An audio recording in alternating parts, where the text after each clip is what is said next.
You ask Tiger to solve. This deals with linear equations with one unknown. The final result is x equals 1. Let's solve it step by step. Simplify the expression. Group all constants on the right side of the equation.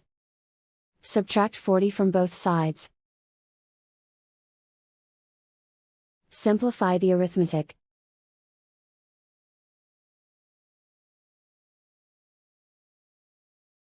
Isolate the x. Divide both sides by 8. Simplify the fraction.